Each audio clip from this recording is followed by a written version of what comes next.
Hey folks, welcome back to the Mac and Mike Show. I'm Mac and he's Mike, and ne'er the twain shall meet. We're going to talk today a little bit about some local news, and Mike is usually pretty adamant. He prefers not to talk about things that everybody in the world is talking about, and I get it. Who's going to watch our podcast when they can watch professionals talk about this kind of stuff? But I guess what we're going to center on a little bit is the assassination of Charlie Kirk. But I don't think that's the central point of our conversation. I think the assassination of Charlie Kirk is more like a flashpoint for a lot of things that Mike and I have been feeling about our society in general, our where we're at with our culture. So I think we're probably going to touch on a lot of things that are tangentially kind of related to the assassination of Charlie Kirk, but not necessarily the act itself. I think there's great meaning in what happened the other day. I think there's great meaning in the conscious decision that a young 22-year-old man used as his justification for ending the life of Charlie Kirk. And I think those discussions and the manifestation of the diabolical that goes on in our world today is really, I think, the subject we want to touch on. Is that you think that's probably close to accurate, Mike? I don't know. I think the one thing that I mentioned we're not talking enough about, some people are, is this is a spiritual war. It's not, we see it acted out in flesh and blood, but behind every action is some kind of force. We've talked about in the past the will of man and the will of God. And when I was taking psychology way back in the 1970s, we tried to follow back using a thought process to sort of like bubbles in a cartoon. If you've ever seen the bubble over somebody's head, it's just them thinking, little bubbles. Try and trace it back to find the origin of a particular thought. And even back when we were young, most of us were like in our teens and early 20s, we couldn't do it. And the older you get, the harder it is, because your brain has developed over time in such a way that it's hard to trace where exactly did all the things that happen in life that caused you to take an action or think a certain way before you took an action, where did those things come from? And I believe one of the things that's happening here is was what Charlie Kirk was talking about, was these things are developed in college, because your brain is not fully formed till you're like 25. So you're soaking a lot of this stuff up like a sponge. And, we're not first teaching our children to think critically and question their professors. Many professors, parents, siblings, and friends don't like to have their particular ideas challenged. And so it makes it harder to develop critical thinking skills. And then you take into it, the psychology part of it is the emotions. We all have a certain amount of chemicals running through our bodies that we don't control, that affect our emotions. I have a problem with a tumor on my adrenal gland above my kidney, causes high norepinephrine problems. But Well, Mike, you have more problems than that. I just yeah, want, just as a friend, I want you to know. I do. But over time, I recognize that, and I think I've been able to control at least the actions. So anyway, maybe I'm getting too deep. There's also, we discussed the lack of spirituality, which we started saying this is a spiritual war. We've talked many times about the decline of true Christian faith. I mean, we culturally call ourselves a Christian nation, but I think the depth and the sincerity with which our parents' generation accepted and had faith in Christ and God is different than today. Agreed. It's more superficial, if anything. So anyway, those are just a few thoughts I had on that particular subject. Well, Mike, I think because I lived through them, I remember prayer in schools. I remember the Supreme Court that's decision that said we're not supposed to have prayer in schools. I remember them taking the daily morning, we used to have a morning prayer, morning devotion over the loudspeaker system in the classroom. And I think that from that early 60s, we've had attacks on our Christian morality throughout the most recent history of our nation, right? I mean, we took prayer out of the schools.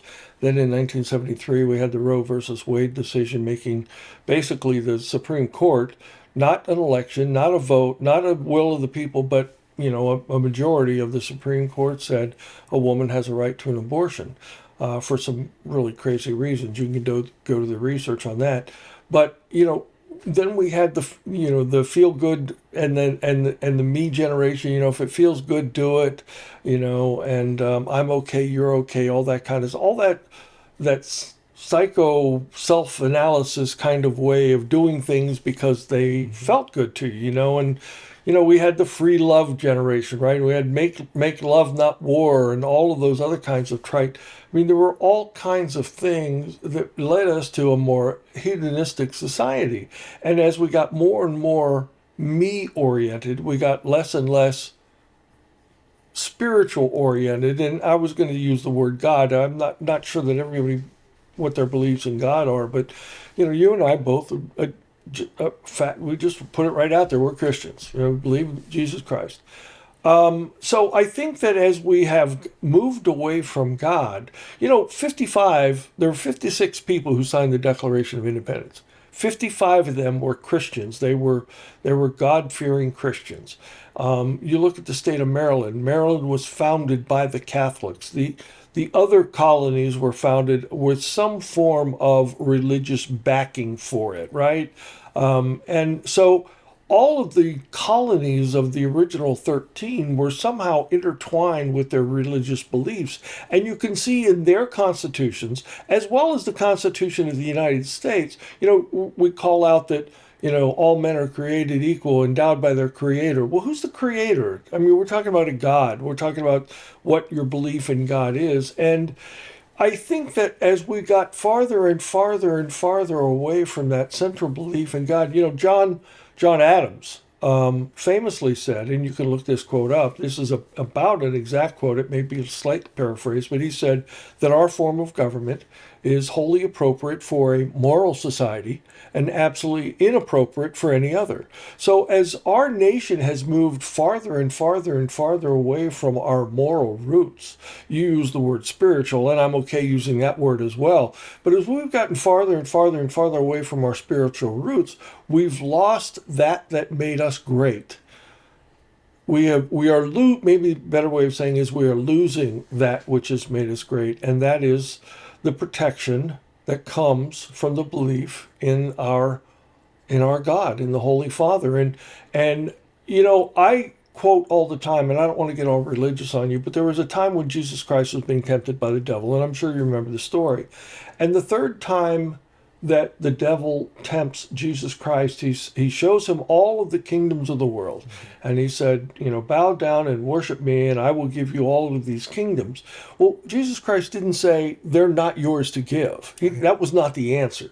And never has anyone suggested that the devil did not own those kingdoms. So I'm of the belief that the world is the domain of the evil one, of the devil, of Satan, or whatever name you want to give him. And I think that's why so much of what goes on in the world is evil. Did you ever hear the question, why does bad things happen to good people? Yep. Well, I think bad things happen to good people because the devil has this domain. God has the heavenly domain, but the devil controls what happens on earth to the extent that God allows. God is still more powerful than the devil. So I'll set the religious stuff aside. Don't want to get too religious, but my point is that there is nothing in the Ten Commandments that's bad for you. Right. You know what I mean? When somebody says we have too many laws, we have too many rules, it's too wrapped up in some sort of Judeo-Christian faith. Well, which one of the Ten Commandments do you find offensive? Do you want to go and kill people? Do you want to go and steal things? Do you want to go and have relationships with your neighbor's wife? Most adults will say, no, I don't want to do those things. They're bad things. And that's been inculcated in our society through the roots of our Christian faith. You could argue Judeo-Christian faith, but I think much more much more Christian than Judeo. Not that it didn't start there, but my point is that how many people, Mike, do you know that are willing to talk about their faith standing on a street corner in the center of town with a crowd of people around them? Well, that might be a little unusual, except in the big cities where you've seen that type of thing. Yeah, but those people Yeah, are almost crazy in the way they act. I'm talking about somebody who is a friend of yours, who you're having a nominal conversation with, and they say, "What do you think about this?" And your answer never is, "Well, if you read in the Bible or if you listen to what Jesus Christ says, this is the answer." People don't answer that way anymore. But it wasn't all that uncommon 80, 90, 100 years ago. interesting because back when I was, in the military, I became a Christian at 29. I'd already been in the military for 4 years full time and 7 years part time. And after I became a Christian, my boss, he would say to me, everything you do and say revolves around what the Bible says. And I said, yeah, so? I mean, please tell me if there's something wrong there. People just didn't want to hear it, even though they claimed to be Christians themselves. But I was never ashamed or afraid. I made a big name for myself by being outspoken, never shrinking back. And maybe sometimes I was too rough on people because I was rough around the edges. I'd say I'm a rough around the edges kind of guy. I was an angry guy, so I wanted to take the joy and faith that I had received that brought me out of my anger and share it with others who may have anger issues themselves. So anyway, just a real quick note on the Supreme Court decision. What a lot of people don't understand is you can still pray in school. The problem is it can't be mandated, and you can give kids the opportunity to leave the classroom, but then they started claiming that made them feel excluded and ostracized and uncomfortable. So schools don't have school prayer anymore simply because they don't have the budgets to fight the ACLU. Yeah, and the other part of it is, what do you do when the devil worshippers say, "Hey, Yeah, we want our fair share"? that's right. And of course, the Christians don't want to have anything to do with allowing that in their classroom with their 8-year-old kids. So Yeah. it's that decision that I'm referring to had many different facets of it Yes. that led to a chilling of the traditional Christian values we used to teach in our schools. I was talking to our buddy Joe, who's appeared on the show with us before, and he thought that the schools weren't doing the Pledge of Allegiance anymore either, but they are. Most of them do. I was talking to my one grandson, and I grokked it, and of course he always has. He said they do the similar thing with the prayer there. They allow you to leave if you don't want to say the Pledge of Allegiance, but he said nobody ever does. Right. So anyway, we see that, this is, our society has changed. It's become more callous, more liberal. And with liberalism, you can say, when I was a kid, conservatives were seen as stodgy and stuffy, and young people always want to rebel against the status quo. So it was always popular to become a liberal-minded young person. The funny thing is now with like Charlie Kirk and others is the new rebellion is to become a conservative, to become a family man, a Christian, Yes. to want to have children, to be faithful to your wife. Yeah. So the new rebellion is to become a good model citizen and a good person. It's so ironic. So let's hope that trend continues. I said Charlie will be on T-shirts from now on, similar to the Che Guevara shirts that you've seen. Hopefully, Charlie will be there for the next 100 years.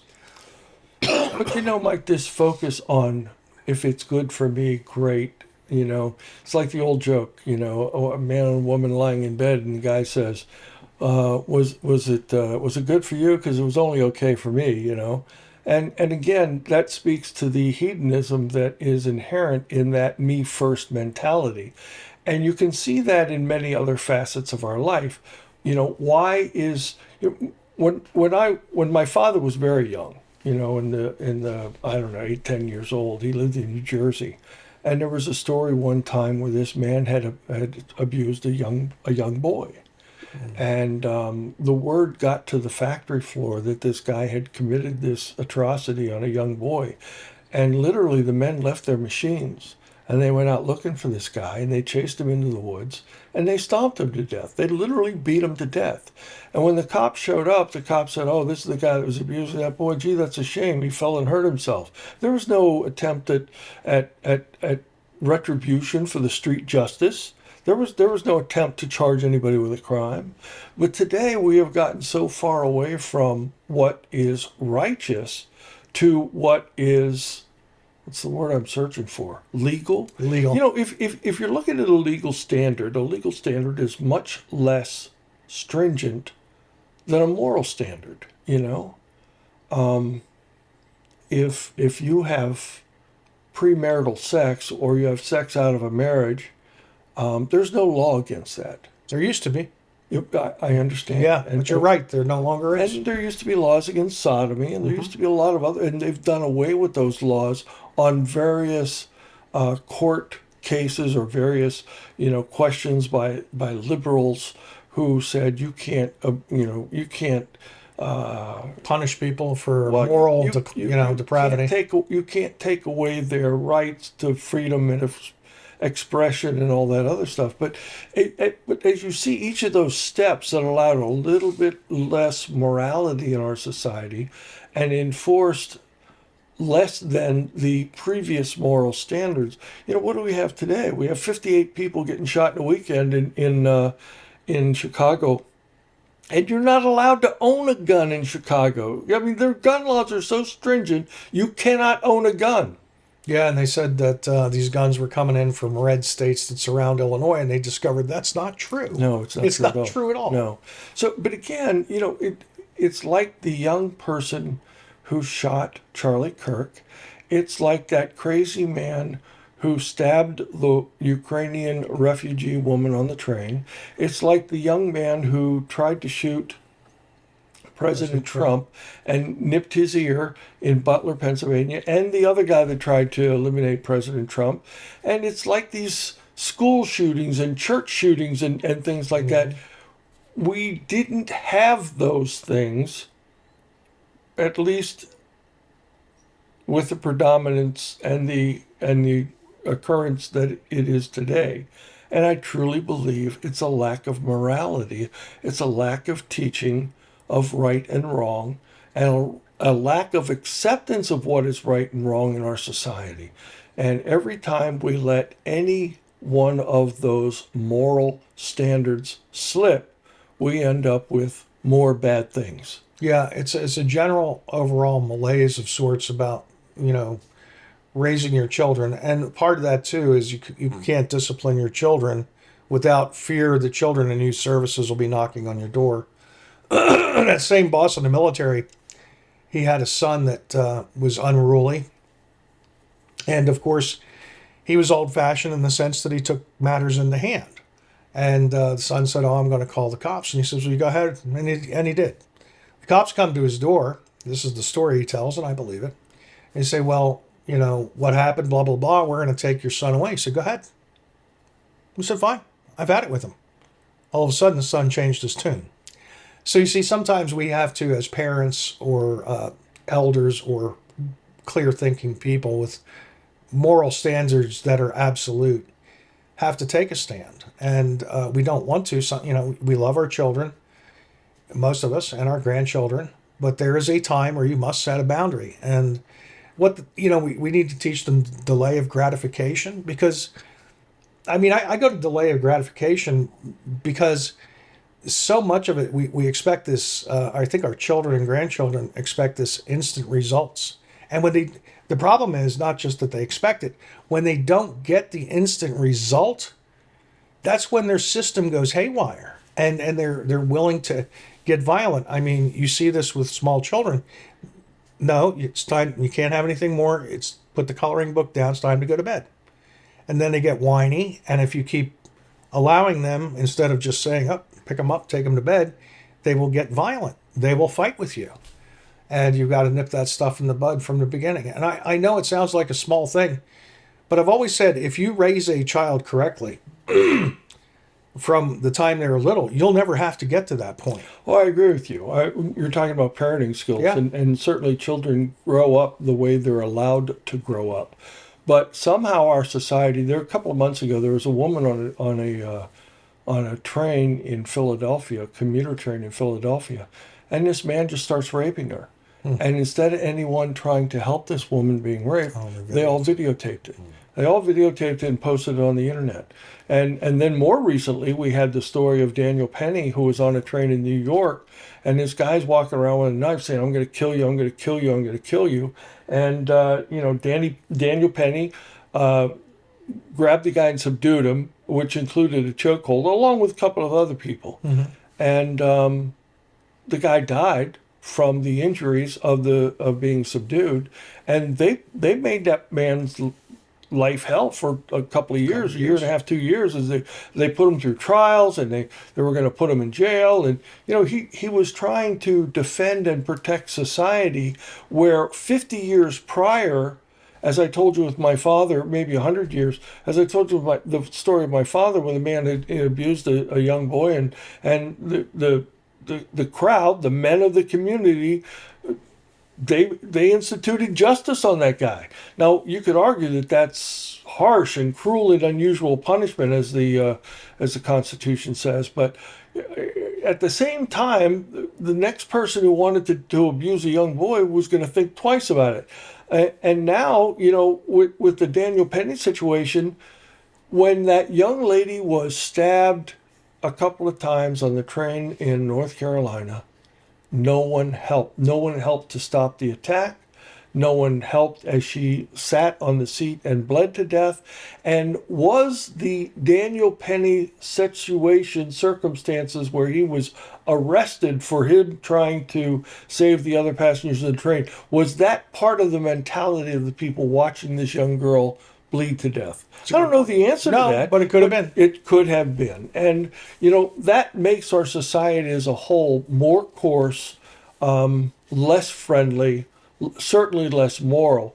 And as a society, is that what we want? I mean, I don't know what goes through someone's head when they say, "I'm going to crawl on this roof and I'm going to take a high-powered rifle, and I disagree with Charlie Kirk says, so I'm going to kill him." What part of our society, or what part of our upbringing as children, what part of the things we learn, whether from our parents or from the school or from the university or wherever, what part of that leads someone to think it's okay if I do this? Because it's not okay, and it was never okay. And part of it too is, we haven't touched upon this. How many times have you heard people in the news media, in various places, that guy is just like Hitler, or he is Hitler? Now, if you get it fixed in your head that any individual is, quote, Hitler, obviously you would be able to, in your own mind, if not in general public agreement, you would be able to claim in your own mind, I have the morally superior position to take that man's life to stop the Holocaust or to stop the genocide that he's about to commit. Now, I can't imagine Charlie Kirk being in a position where he could, be responsible for a genocide or be responsible for a mass murder. So somehow this 22-year-old man got it in his head that it was permissible, that it was okay, that it was all right for him to be judge, jury, and executioner for Charlie Kirk. How in our society do we get to the point where people can believe that in their own mind, Mike? Can you help me understand that? No, but I go back to what Greg Gutfeld, one of my favorite characters on TV, always said. He said the Democratic Party keeps promoting the idea that Republicans are evil, while the Republican Party keeps just promoting the idea that Democrats are wrong. So there's a difference between accusing someone of being evil, Hitler, whatever, racist, and just being wrong with their ideas. And that's why I've always said to people that try and get to me about political people's personalities, I said, no, to me it's about policy. It's not about personality. Everybody's got their quirks And but just I asked the question, what is the logical flow and the logical outcome of this? And for this young man, he was never taught the logic. If I do X, this will likely be the result. He is now probably more likely than not going to be executed. It may take the courts 40 years to get there, but he will most likely receive the death penalty. And if not, life imprisonment. And can you imagine being 22? Now, this is to the 22 years. This is to the young people out there.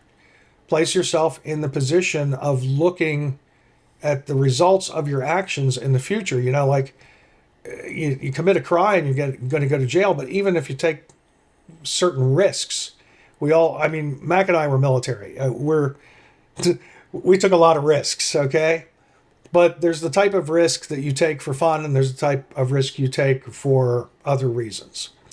So there's kids, like, this is stupid, but I want to mention it because Charles Krauthammer is a perfect example.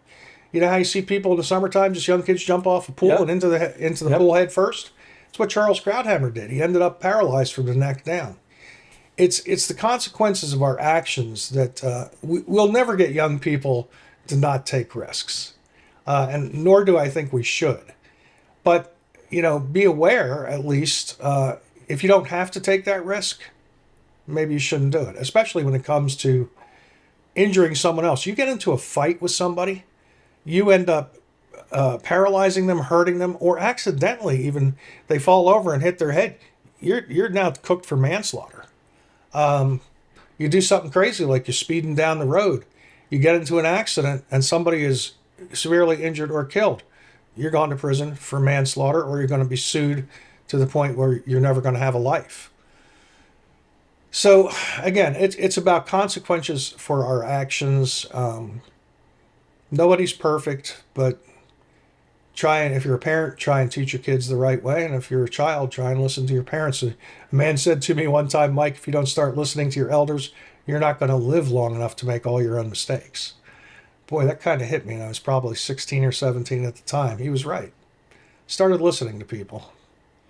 Yeah, that's part of the message, Mike, and I don't mean to undersell what you've just said.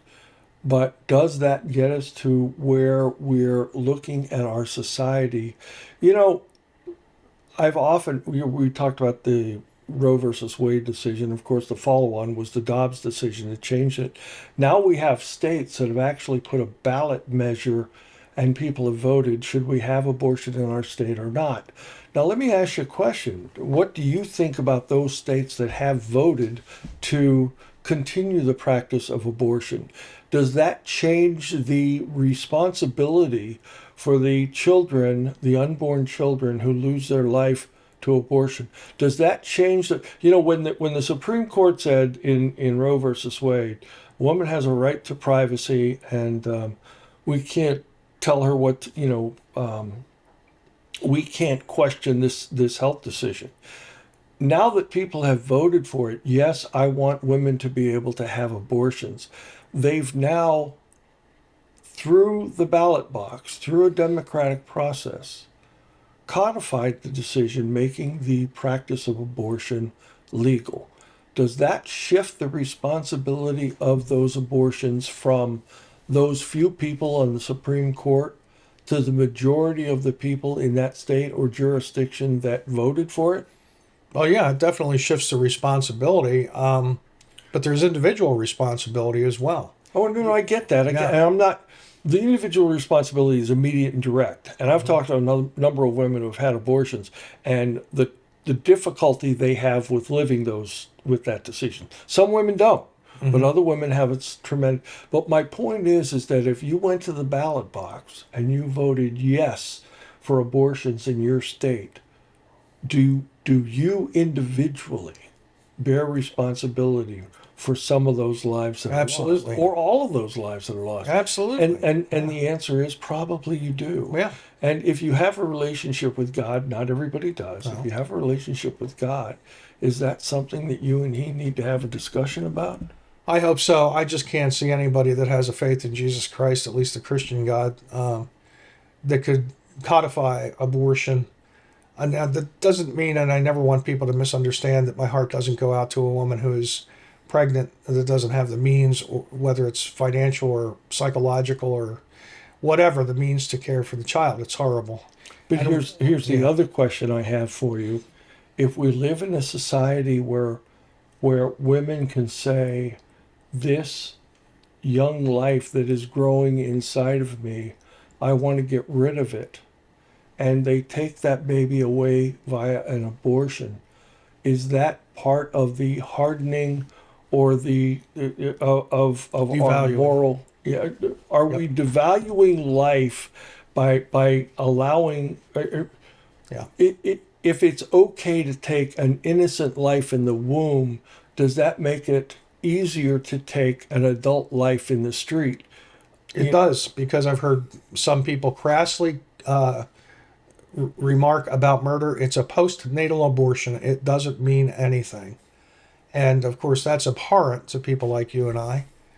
And I was gonna conclude the thing. While I have sympathy for the woman who's pregnant, and our society needs to do a better job, it's still no excuse for killing the child. I mean, no matter what's going on, things have to be primary, and that's what I mean. There has to be a moral absolute, and life is a moral absolute. Now, we've talked about, you know, capital punishment. Since we're talking about a case about potential capital punishment, there's innocent life and guilty life, and I see them as two separate things. So I'm okay for capital punishment in clear-cut cases.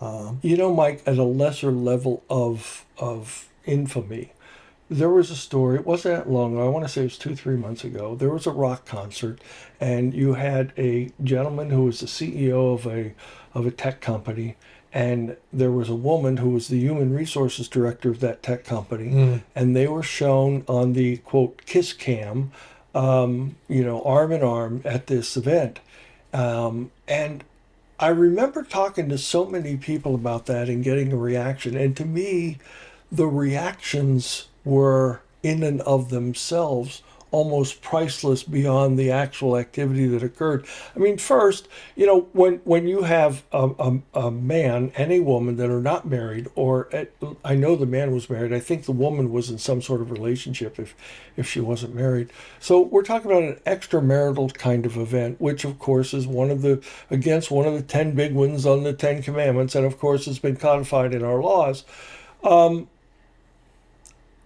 Most of the men were of the responses I got were more of the risque. I guess he won't be getting any more strange out of that one, huh? Yeah. I mean, they're really crude and rude kind of comments, but almost universally, the reaction that I got from the women that I talked to was, "What kind of man is that he did not try to protect her identity?" The same sin or the same crime, however you want to but men and women looked at it so differently. Now, look, most men are crude and rude and loud and vulgar, and not universally true. And what do I say all the time? All generalizations are false, including this one. Yep. But that was the kind of response that I got back was, I guess this guy's not going to be fooling around with her anymore. But the women's reaction, almost universally, was some sort of take on, I guess chivalry is dead. He jumps down and she turns around.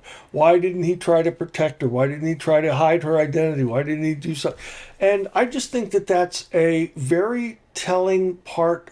First, the way they reacted, obviously, they themselves thought they were doing something they shouldn't have been doing, right? Yeah. I mean, if you're involved in this and it's okay, you don't hide from the kiss cam. Right. But they both hid in various ways.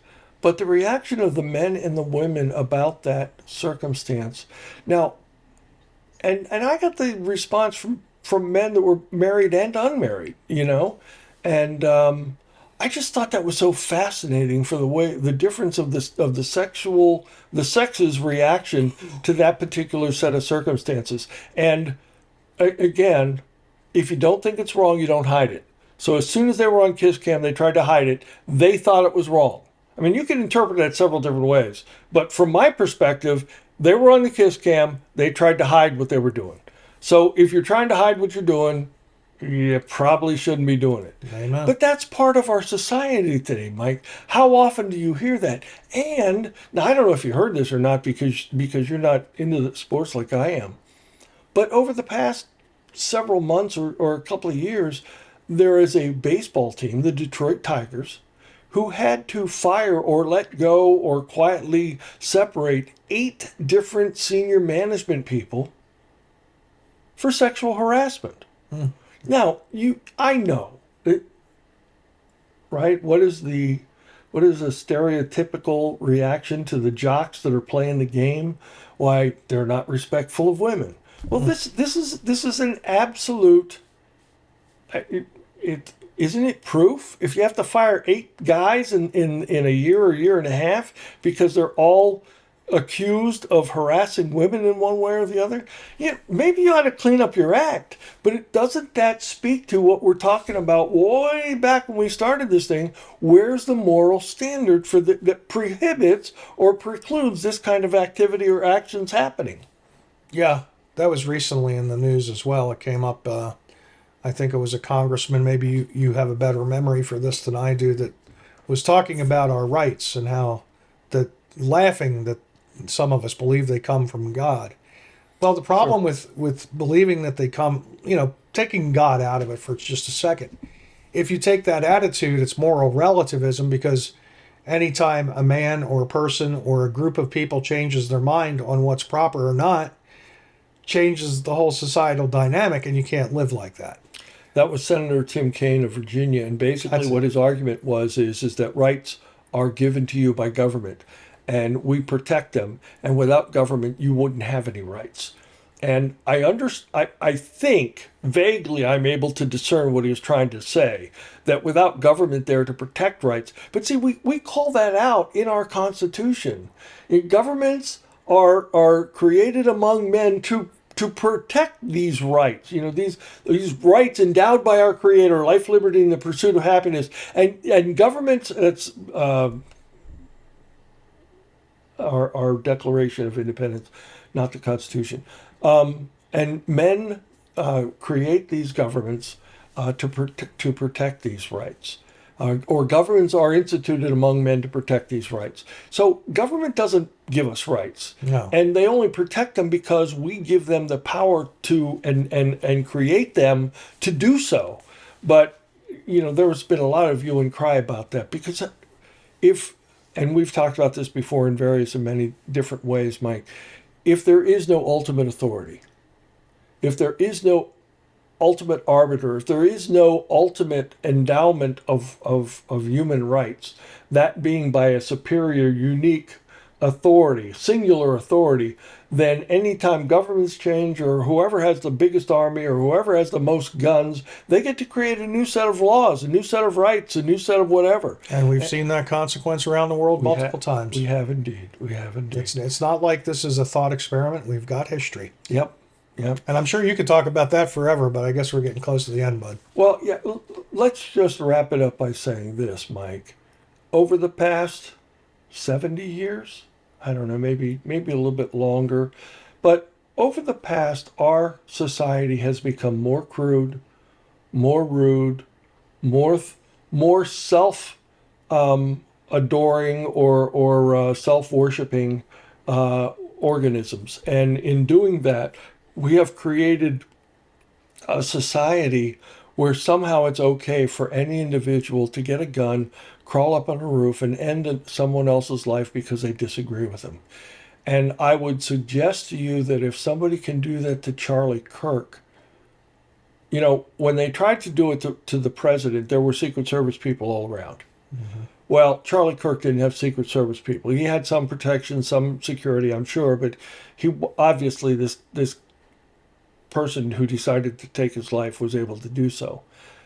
How long is it before we degrade the next level and say it's okay to go shoot your neighbor if his dog craps in your yard? You know what I mean? How far away, when this person can choose to end the life of Charlie Kirk because he disagrees with him, how far away are we from any citizen deciding to end any other citizen's life over whatever perceived disagreement there is. Well, or a grievance that you have, whatever. What I don't like what you said. I'm going to kill you. Mm-hmm. I mean, and soon, as we see from Charlie Kirk, as we see from that young Ukrainian woman on the train, as we see from the school shooting and the church shooting and all the rest of them, we're not that far away of when it can be your neighbor that's deciding to end your life. What are we going to do about it? What can be done, and how do we do it?